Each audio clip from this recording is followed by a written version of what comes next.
Hi everyone, welcome back to the channel. So friend, ये हमारे English के theory class series का तीसरा वीडियो है। इससे पहले हमने ऑलरेडी 2 क्लासेस कर लिया है।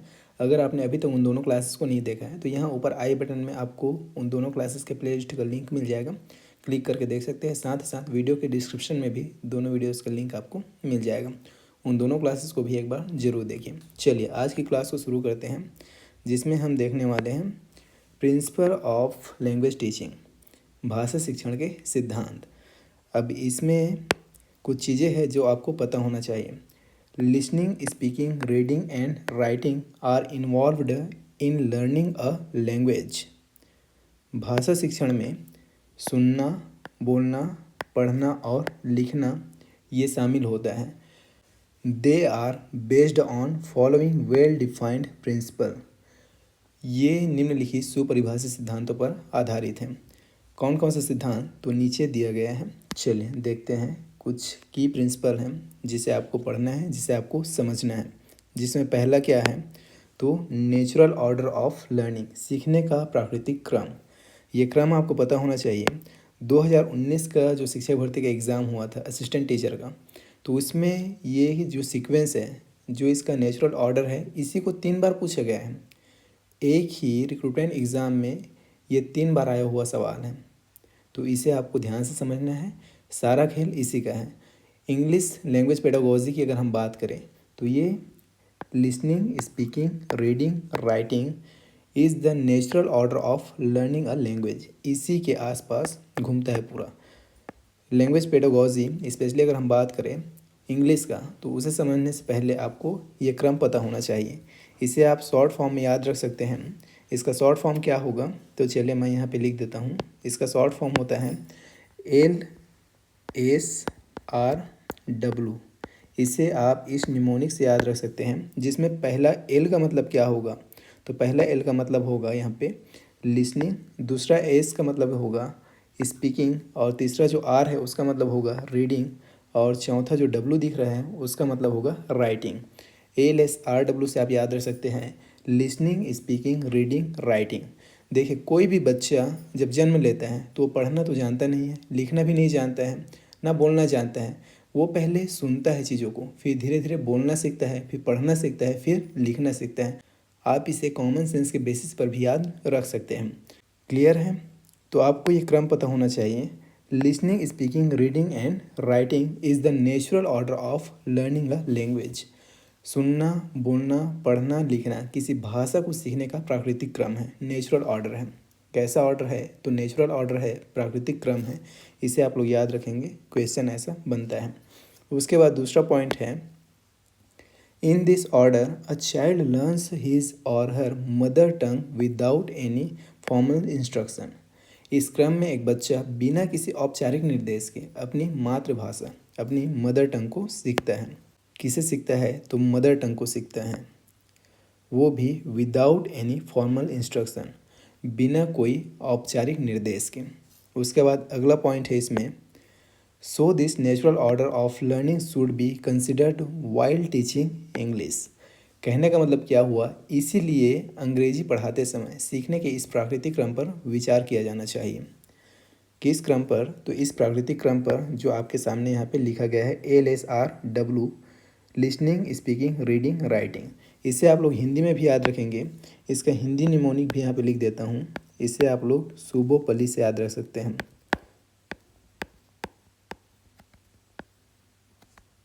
क्लियर है? अब यहाँ पे देखिए, सु मतलब हो जाएगा सुनना, और बो मतलब हो जाएगा बोलना, और प मतलब पढ़ना, ली मतलब लिखना। सुबोपली, इसे आप हिंदी में इस तरह से याद रख सकते हैं, सुनना, बोलना, पढ़ना और लिखना। इंग्लिश में आप याद रखेंगे लिसनिंग, स्पीकिंग, रीडिंग, राइटिंग। ये एक नेचुरल ऑर्डर है किसी भी भाषा को, किसी भी लैंग्वेज को सीखने का। चलिए अगला है मोटिवेशन। क्या है मोटिवेशन, क्या कहता है देखिए, learners can be motivated to learn a language. It plays an important role in learning a language. When someone says you did a good job, it means that he is appreciating you. इसका मतलब क्या हुआ, शिक्षार्थियों को भाषा सीखने के लिए प्रेरित किया जा सकता है।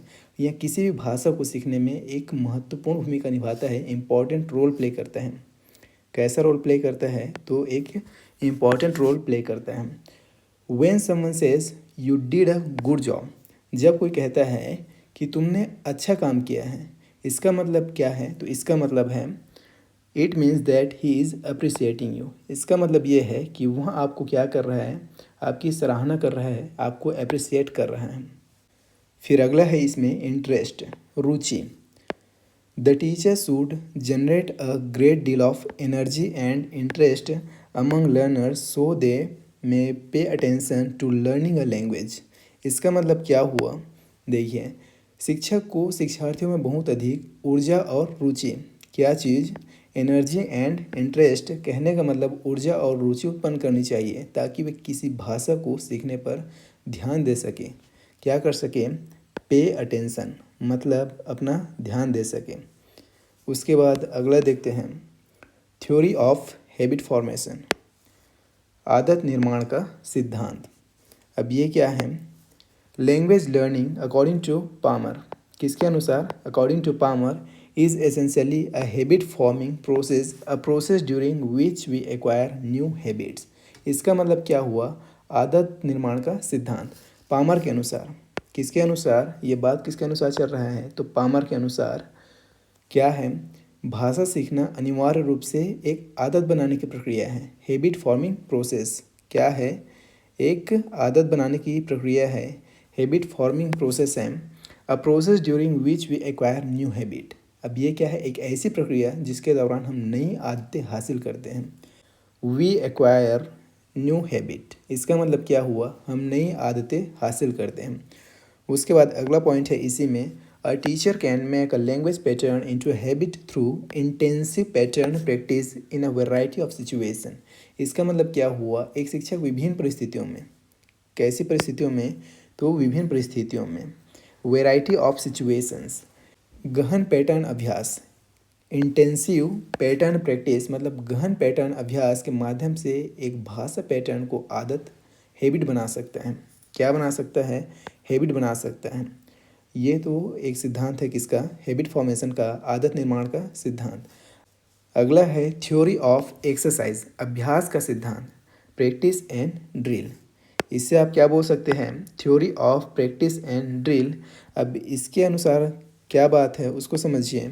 According to B.F. Skinner, psychological experiments have proved that practising and drilling play an important part in language teaching. इसका मतलब क्या हुआ? B.F. स्किनर के बारे में हमने पहले भी पढ़ा है पिछली क्लास में। ये किसकी बात करता है? तो ये बात करता है रिवार्ड एंड पनिशमेंट का, ये बात करता है री इन्फोर्समेंट का। अब इनके अनुसार इनका कहना क्या है? मनोवैज्ञानिक प्रयोगों ने सिद्ध किया है कि भाषा शिक्षण में अभ्यास और ड्रिलिंग एक महत्वपूर्ण रोल निभाते हैं, महत्वपूर्ण हिस्सा निभाते हैं। क्या करते हैं? तो practising and drilling play an important part in language teaching, भाषा शिक्षण में एक अहम भूमिका निभाते हैं। उसके बाद अगला पॉइंट है, any learning if it is continuously repeated gets imprinted in a child's mind and he learns it efficiently. इसका मतलब क्या हुआ? कोई भी सीख, एनी लर्निंग मतलब कोई भी सीख अगर वह लगातार दोहराई जाती है तो बच्चे के मन में क्या होता है? छप जाता है। इम्प्रिंटेड, बच्चे के दिमाग में, बच्चे के मन में वो अंकित हो जाता है और वह उसे कुशलता से सीखता है। कैसे सीखता है? ही लर्न्स इट एफिशिएंटली, उसे वह कुशलता से सीखता है। उसके बाद अगला पॉइंट है इसमें, the teacher should make sure that repetitions of things at proper intervals should be done. इसका मतलब क्या हुआ? शिक्षक को सुनिश्चित करना चाहिए कि चीज़ों को उचित अंतराल, कैसे? तो कोई भी चीज़ को उचित अंतराल, प्रॉपर इंटरवल्स में क्या करना चाहिए? दोहराया जाना चाहिए, रिपीटिशंस। क्लियर है? ये है ड्रिल एंड प्रैक्टिस का सिद्धांत, थ्योरी ऑफ एक्सरसाइज, अभ्यास का सिद्धांत। उसके बाद अगला देखते हैं, थ्योरी ऑफ इंडिविजुअल डिफरेंसेस। अगला क्या है? तो अगला है थ्योरी ऑफ इंडिविजुअल डिफरेंसेस, व्यक्तिगत भिन्नता का सिद्धांत, जिसमें पॉइंट पहला है, every child is unique and different from others. इसका मतलब क्या हुआ? इसका मतलब सिंपल है, प्रत्येक बच्चा अद्वितीय है। प्रत्येक बच्चा कैसा है? अद्वितीय है, यूनिक है और दूसरों से अलग है, डिफरेंट है। अगला पॉइंट है इसमें, in language teaching we have to keep in mind that learners possesses different abilities personalities and belong to different background. कहने का मतलब क्या हुआ? कहने का मतलब सिंपल है। इन लैंग्वेज टीचिंग मतलब भाषा शिक्षण में हमें ध्यान रखना होगा कि शिक्षार्थियों के पास विभिन्न क्षमताएं, डिफरेंट एबिलिटीज़ एंड व्यक्तित्व personalities and belong to different background मतलब अलग अलग पृष्ठभूमि से संबंधित होते हैं। इस चीज़ को हमें ध्यान में रखना होगा। तीसरा पॉइंट है teaching has to be done keeping in mind the individual differences and problems arising out of it. इसका मतलब क्या हुआ? देखिए, शिक्षण व्यक्तिगत विभिन्नताओं और उनसे उत्पन्न होने वाली समस्याओं को ध्यान में रखते हुए किया जाना चाहिए। Teaching has to be done keeping in mind the individual differences व्यक्तिगत विभिन्नता और problems arising out of it उनसे जो समस्या उत्पन्न हो रही है उसको हमें ध्यान में रखते हुए टीचिंग को करना चाहिए। उसके बाद अगला है theory of using mother tongue मातृभाषा उपयोग का सिद्धांत, जिसमें पहला पॉइंट है some linguists are against the use of mother tongue in teaching a foreign language. अब इसमें क्या बात कहा गया है तो उसे समझिए। कुछ भाषाविद, लिंग्विस्ट मतलब क्या होगा? कुछ भाषाविद विदेशी भाषा मतलब फॉरेन लैंग्वेज विदेशी भाषा सिखाने में मातृभाषा के उपयोग के विरुद्ध है, मातृभाषा के उपयोग के अगेंस्ट है। किसके अगेंस्ट है? तो मदर टंग के, मातृभाषा के उपयोग के। उसके बाद अगला पॉइंट है इसमें they believe that mother tongue should be sparingly and judiciously used while teaching English. इसका मतलब क्या हुआ? देखिए, उनका ये मानना है कि अंग्रेजी पढ़ाते समय मातृभाषा का उपयोग कैसे करना चाहिए? स्पेरेंजली एंड जुडिशियली मतलब संयम और विवेकपूर्ण तरीके से किया जाना चाहिए। उसके बाद तीसरा पॉइंट है इसमें it can be used eight an early stage but not at the advance level. इसका मतलब क्या हुआ? तो उनका मानना है कि हम मातृभाषा का इस्तेमाल शुरुआती चरण में कर सकते हैं, शुरुआती स्तर पर कर सकते हैं, लेकिन एडवांस लेवल मतलब उन्नत स्तर पर हम मदर टंग का इस्तेमाल नहीं कर सकते। उसके बाद अगला है इसमें इमिटेशन। अगला क्या है? तो अगला है इमिटेशन, नकल करना। अब ये क्या कहता है देखिए, the children learn their mother tongue by imitation. The English teacher must provide a good model of speech before the learners and audio visual aid should be used as well. इसका मतलब क्या हुआ? इसका मतलब भी एकदम सिंपल है। देखिए, बच्चे अनुकरण द्वारा अपनी मातृभाषा सीखते हैं। कहीं ना कहीं आप इस चीज़ को भी देखे होंगे कि बच्चे अनुकरण द्वारा मातृभाषा को सीखते हैं। बच्चे जब जन्म लेते हैं तो जिस घर में जिस परिवेश में वो रहते हैं पहले तो वो चुपचाप चीज़ों को सुनते रहते हैं। जब बोलने की कैपेसिटी उनकी आ जाती है तो वो क्या बोलते हैं? जो वो सुने हैं, मम्मा पापा जो भी बोले, क्या बोलेंगे वो लोग? जो सुने हैं। मतलब वो बोल कैसे रहे? तो नकल करके। तो सीख कैसे रहे? इमिटेशन के द्वारा। किस भाषा को? तो मदर टंग को, अपनी मातृभाषा को।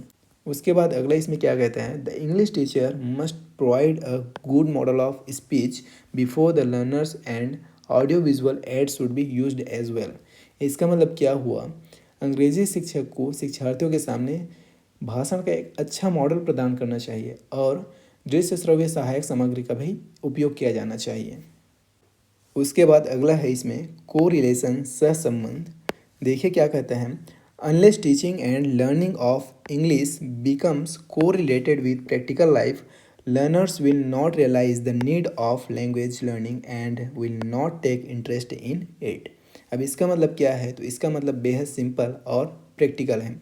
क्या है इसका मतलब? देखिए, जब तक अंग्रेजी का शिक्षण और सीखना व्यावहारिक जीवन से सहसंबंधित नहीं हो जाता, को रिलेटेड विथ प्रैक्टिकल लाइफ, व्यावहारिक जीवन से सहसंबंध नहीं हो जाता, तब तक शिक्षार्थियों को भाषा सीखने की आवश्यकता का एहसास ही नहीं होगा और वे उसमें रुचि लेंगे ही नहीं। Learners will not realise the need of language learning and will not take interest in it. तब तक शिक्षार्थी उसमें रुचि लेंगे नहीं जब तक कि उसकी आवश्यकता को समझेंगे नहीं। कहा भी जाता है need is the mother of all invention. आवश्यकता ही आविष्कार की जननी है। जब तक किसी चीज़ की ज़रूरत होगा नहीं तब तक वो चीज़ बनेगा कैसे?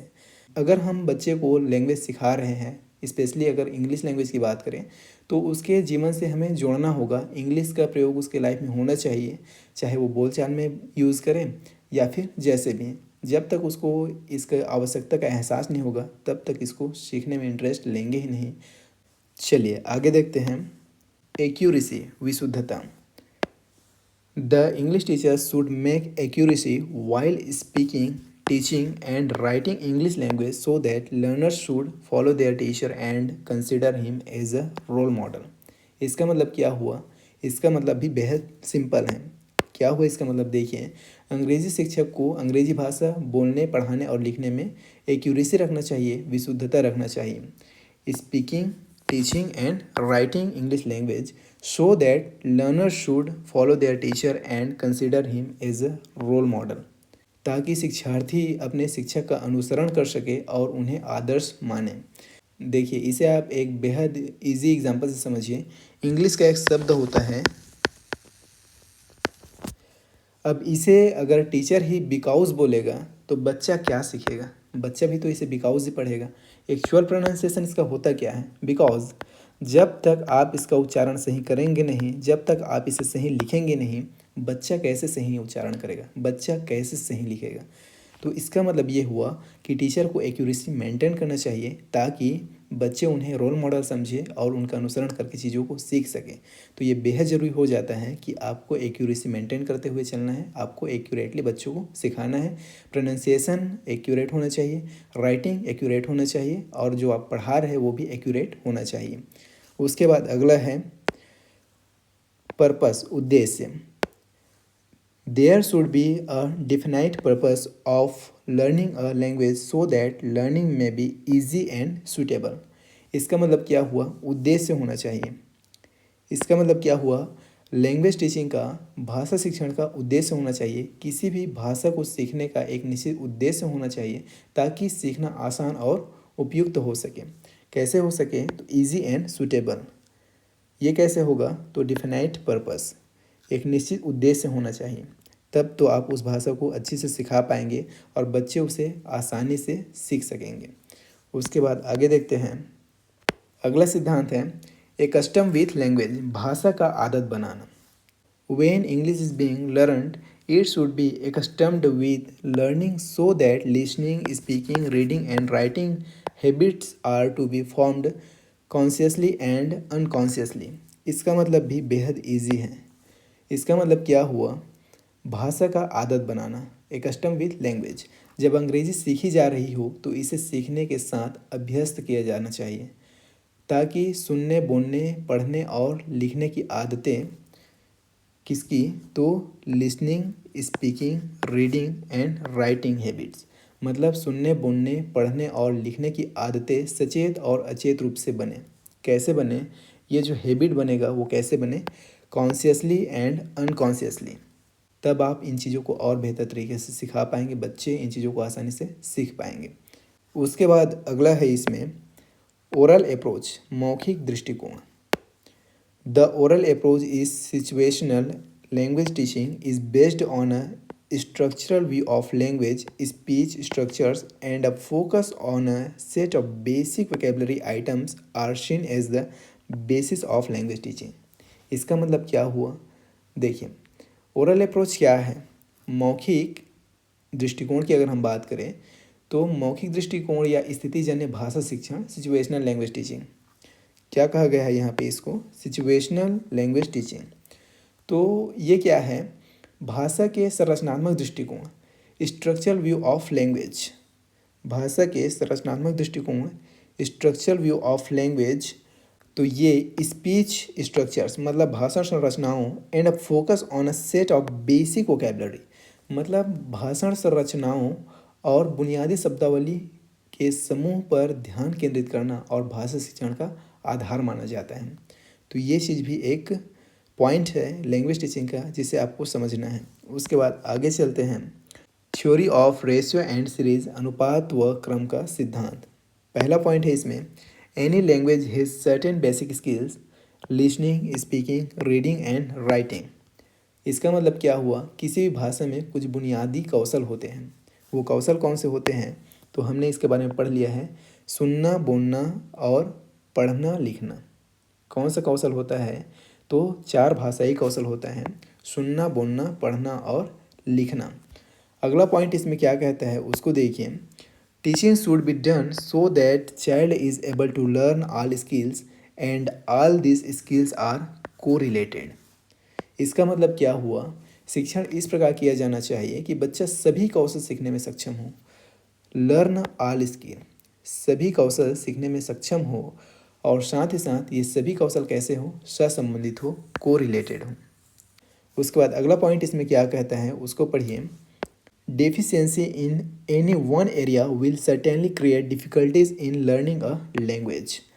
इसका मतलब क्या हुआ, किसी भी एक क्षेत्र में अगर कमी आई, डेफिशिएंसी इन एनी एरिया, तो ये क्या करेगा, difficulties in learning a language.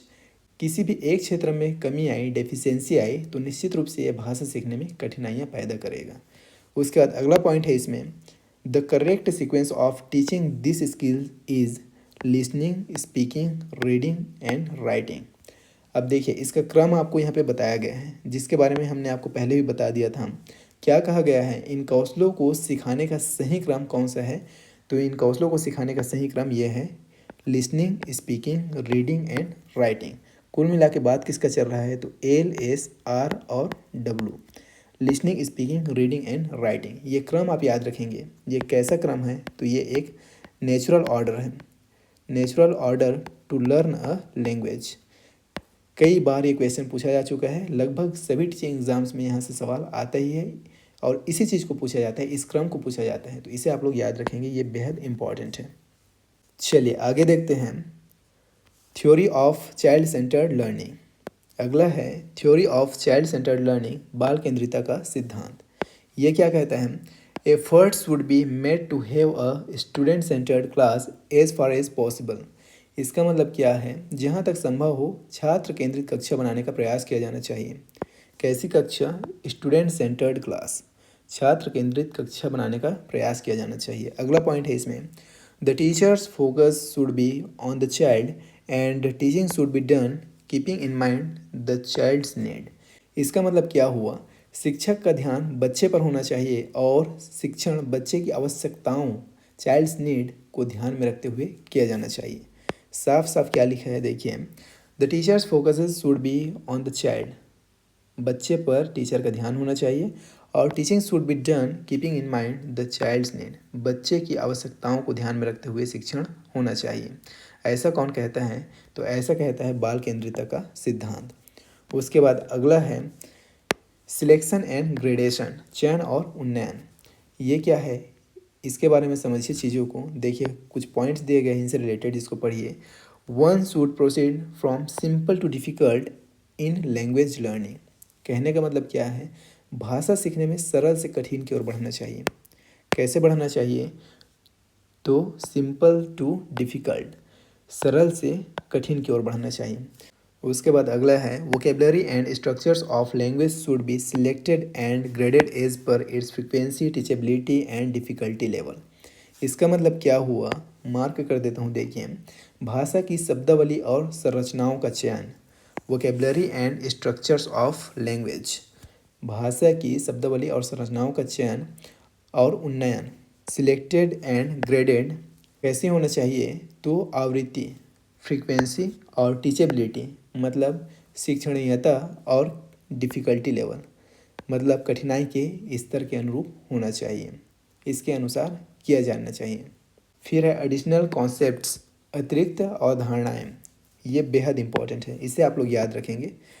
कई बार यहाँ से सवाल आ चुका है, इवन प्रीवियस ईयर के जो टीचर भर्ती के एग्ज़ाम थे उसमें भी ये क्वेश्चन पूछा गया है। आगे हम क्वेश्चन भी करेंगे, 2-3 क्वेश्चन इसमें मैं शामिल किया हूँ, 4-5 क्वेश्चन।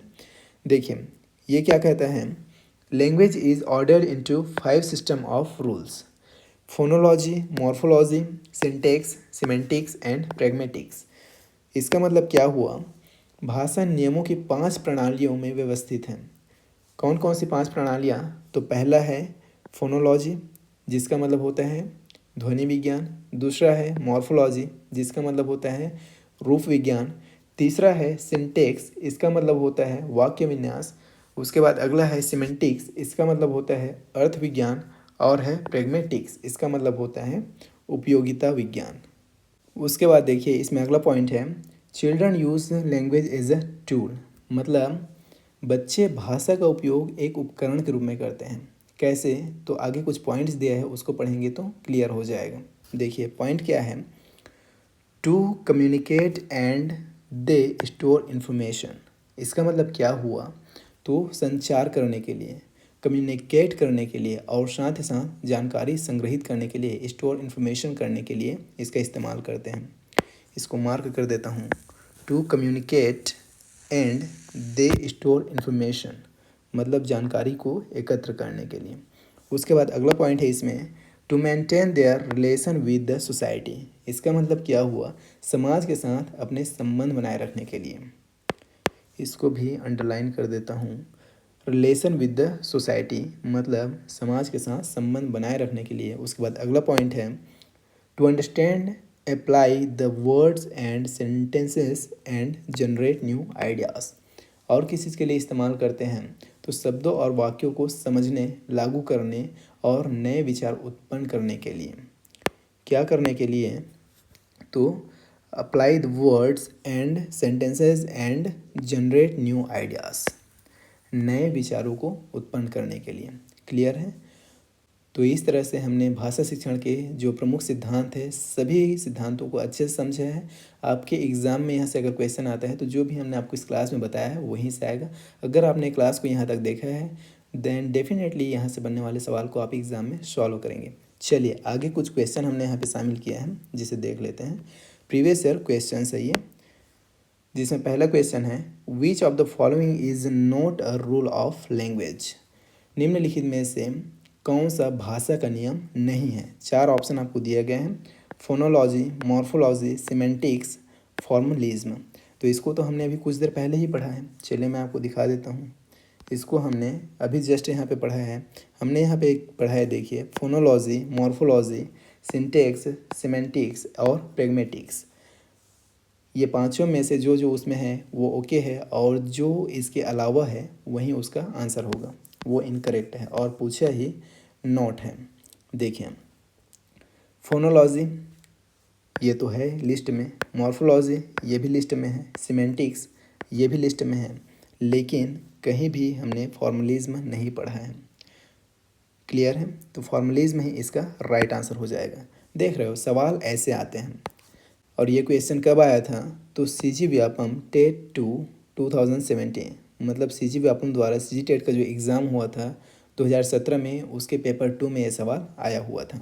उसके बाद आगे देखते हैं, नेक्स्ट क्वेश्चन है, which language function is being used when someone says you did a good job.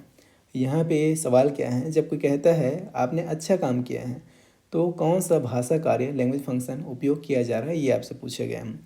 Apologising माफ़ी मांगना, या अप्रिशिएटिंग सराहना करना, या इंक्वायरिंग पूछताछ करना, या ग्रीटिंग समवन किसी का अभिनंदन करना। इसको हमने एज इट इज़ इसी वीडियो में शुरू में पढ़ा था। क्या किया जा रहा है यहाँ पे, लैंग्वेज कौन सा लैंग्वेज फंक्शन यूज़ किया जा रहा है, तो अप्रिशिएटिंग मतलब सराहना करना। You did a good job, तुमने अच्छा काम किया है, आपने अच्छा काम किया है, मतलब वो आपको अप्रिशिएट कर रहा है, आपकी सराहना कर रहा है। तो राइट आंसर यहाँ पे हो जाएगा ऑप्शन बी। और ये कब आया था, तो टेट 2 2019, सीजी टेट का पेपर 2 में आया था 2019 में। चलिए आगे देखते हैं, grammar can be taught inductively. कैसे? देखिए इसका हिंदी मतलब क्या है, व्याकरण को आगमनात्मक रूप से पढ़ाया जा सकता है। कैसे? बाय टीचिंग द स्ट्रक्चर्स, संरचनाओं को पढ़ाकर, by solving the exercises on the basis of rules, नियमों के आधार पर अभ्यास को हल करके, या अगला ऑप्शन है by giving examples to derive rules, नियमों को निकालने के लिए उदाहरण देकर, या बाय टेलिंग द रूल्स, नियम बताकर। आगमनात्मक रूप से कैसे पढ़ाया जा सकता है, ये आपको पूछा गया है। किसको? तो ग्रामर को। तो इंडक्टिव मेथड क्या होता है, आगमन विधि क्या होता है, उसमें हम एग्जाम्पल टू रूल चलते हैं। कैसे चलते हैं? एग्जाम्पल टू रूल चलते हैं। एग्जाम्पल देंगे हम और फिर उससे नियम बनाएंगे। ये होता है इंडक्टिवली। ये क्या होता है? ये होता है इंडक्टिव मेथड जो आपसे पूछा गया है। क्लियर है? तो राइट आंसर इसका हो जाएगा ऑप्शन सी। देखिए ये क्वेश्चन भी सीजी टेट में 2019 में पूछा गया है। उसके बाद अगला क्वेश्चन देखते हैं, which of this sentence is not true. इनमें से कौन सा वाक्य सत्य नहीं है उसे आपको बताना है, कौन सा वाक्य गलत है उसे आपको चुनना है। देखिए क्या कह रहा है, children use language as a tool. बच्चे भाषा का उपयोग एक उपकरण के रूप में करते हैं। To communicate and they store information, इसको तो हमने कुछ देर पहले ही पढ़ा है। भाई संचार के लिए और जानकारी को एकत्र करने के लिए इसका इस्तेमाल तो करते हैं, ये तो सही बात है। हमें नॉट ट्रू पूछा है, जो गलत है उसे पूछा है। अगला ऑप्शन है इसमें, to maintain their relation with the society. हमने ये भी पढ़ा है कि वे अपने समाज में संबंध को मेंटेन करने के लिए, मतलब संबंध बनाए रखने के लिए भी लैंग्वेज का इस्तेमाल करते हैं, ये भी करेक्ट है। अगला ऑप्शन है, to understand apply the words and sentences and generate new ideas. हमने ये भी पढ़ा है, हमने ये भी पढ़ा था कि शब्दों और वाक्यों को समझने, लागू करने और नए विचार उत्पन्न करने के लिए भी भाषा का उपयोग करते हैं। बचा एक ही ऑप्शन जो है टू अंडरस्टैंड पैरालिंग्विस्टिक कम्युनिकेशन, मतलब पैरालिंग्विस्टिक संचार को समझने के लिए। ऐसा हमने तो नहीं पढ़ा है, इसके लिए इस्तेमाल नहीं करते और पूछा ही नॉट है, इसलिए यही क्या हो जाएगा, राइट आंसर हो जाएगा ऑप्शन डी। क्लियर है, और ये भी सी जी टेट 2021 में पूछा गया क्वेश्चन है। चलिए आगे देखते हैं। सवाल है, read the given statement first and second. दो कथन यहाँ पे दिया गया है जिसे पढ़ के आपको आंसर करने हैं। कथन कौन कौन से है, कथन को पढ़िए पहले। पहला कथन है, errors occur when learners try to say something that is beyond their current level of knowledge और लैंग्वेज प्रोसेसिंग। इसका मतलब क्या है, त्रुटियाँ, गलतियाँ तब होती हैं जब शिक्षार्थी कुछ ऐसा कहने की कोशिश करते हैं जो उनके ज्ञान या भाषा प्रसंस्करण के वर्तमान स्तर से परे हैं। बिल्कुल करेक्ट बात है भाई, जो उनके लेवल का है ही नहीं उसके बारे में अगर वो कहना चाहेंगे तो गलती तो होगा ही, स्वाभाविक सी बात है। उसके बाद अगला स्टेटमेंट है, slips occur simply because our attention is somewhere else at that moment. चूक या गलती इसलिए होती है क्योंकि उस समय हमारा ध्यान कहीं और होता है, समवेयर एल्स। ये भी बिल्कुल करेक्ट बात है। अगर हमारा ध्यान उस समय कहीं और हो तो गलती हो गई, मिस्टेक हो गई, एरर्स हो गई, त्रुटियाँ हो गई। तो पहला और दूसरा दोनों करेक्ट हैं। Both first and second are correct. Option पहला इस क्वेश्चन का राइट आंसर हो जाएगा। और ये भी देखिए, शिक्षक भर्ती 2023 के एग्ज़ाम में पूछा गया क्वेश्चन है। तो सवाल ऐसे आते हैं, जब आप पेडागोजी को समझेंगे देन डेफिनेटली आसानी से आने वाले क्वेश्चन को सॉल्व कर पाएंगे। चलिए एक और क्वेश्चन देखते हैं। सवाल है, read the given statement first and second. अब इसमें भी दो स्टेटमेंट दिया गया है जिसे पढ़ के आपको आंसर देना है, और ये क्वेश्चन भी शिक्षक भर्ती 2023 के एग्ज़ाम में पूछा गया है। चलिए पहला स्टेटमेंट को पढ़ते हैं हम। Lead in activities generally involve looking at the pictures around a text और at the title and trying to predict what the text will be about. इसका मतलब क्या हुआ, जो लीड इन एक्टिविटीज़ हैं, लीड इन गतिविधियाँ आमतौर पर एक पाठ के चारों ओर के चित्रों को देखने या शीर्षक को देखने और यह भविष्यवाणी करने की कोशिश करने के संबंध में होता है कि पाठ किस बारे में होगा। बिल्कुल करेक्ट बात है, ये तो बिल्कुल करेक्ट बात है। दूसरा स्टेटमेंट है, warmers are often used to raise students energy level और to make them feel comfortable before the main learning of the lesson starts. इसका मतलब क्या है, इसका मतलब भी बेहद ईजी है। किसके बारे में बात चल रहा है, वार्मर्स। वार्मर्स का उपयोग अक्सर छात्रों की ऊर्जा स्तर, मतलब रेज स्टूडेंट्स एनर्जी लेवल, ऊर्जा स्तर को बढ़ाने या पाठ की मुख्य शिक्षा शुरू होने से पहले उन्हें सहज महसूस कराने के लिए किया जाता है। फील कंफर्टेबल, ये भी बिल्कुल करेक्ट बात है। आपने वार्म अप के बारे में तो सुना ही होगा ना, कि कोई भी सिंगर जब गाना गाने जा रहा होता है तो पहले वो वार्म अप करता है। कोई अगर कोई परफॉर्मेंस देना जा रहा है तो पहले वो वार्म अप करते हैं, उसी वार्म अप के बारे में बात चल रहा है। तो ये भी एकदम करेक्ट बात है। तो इस हिसाब से both first and second are correct, दोनों यहाँ पे क्या है, करेक्ट है। ऑप्शन पहले इसका राइट आंसर हो जाएगा। तो सवाल इस तरह से आते हैं, जब आप चीज़ों को समझने लगेंगे देन ऐसे सवाल आपसे इजीली बन जाएगा। हम थ्योरी क्लासेस पे फोकस कर रहे हैं, जैसे ही थ्योरी क्लासेस कंप्लीट हो जाएगा देन सभी टॉपिक्स पर बहुत सारे एमसीक्यू की प्रैक्टिस भी आपको इस चैनल पे कराने वाले हैं, बिल्कुल इसी अंदाज में जैसा हम आपको पढ़ाते हैं। तो इस वीडियो में इतना ही। उम्मीद करता हूँ कि वीडियो आपको पसंद आया होगा। वीडियो पसंद आए तो लाइक ज़रूर कीजिएगा, और अगर आपने अभी तक चैनल को सब्सक्राइब नहीं किया है तो चैनल को आज ही सब्सक्राइब कीजिए इस तरह के एजुकेशनल कंटेंट देखने के लिए। हम आपसे मिलते हैं नेक्स्ट वीडियो में। Till then take care, bye.